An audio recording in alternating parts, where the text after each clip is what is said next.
Et à 15h30, les 2 motions de censure déposées par la France Insoumise seront donc examinées. Motion vouée à l'échec, sans les voix du Parti Socialiste.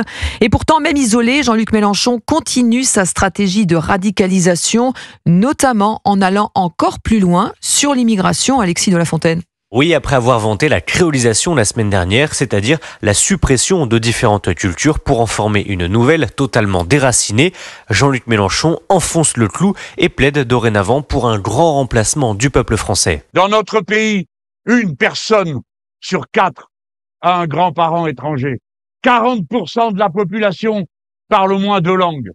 Nous sommes voués à être une nation créole et tant mieux que la jeune génération fasse le grand remplacement de l'ancienne génération. Et le leader insoumis ne s'arrête pas là, il demande aux nouvelles générations issues de l'immigration, je cite, de guérir la France des plaies du racisme, une affirmation totalement démentie par les chiffres. Selon Euronews, la France est dans les 5 pays européens avec le moins de discrimination.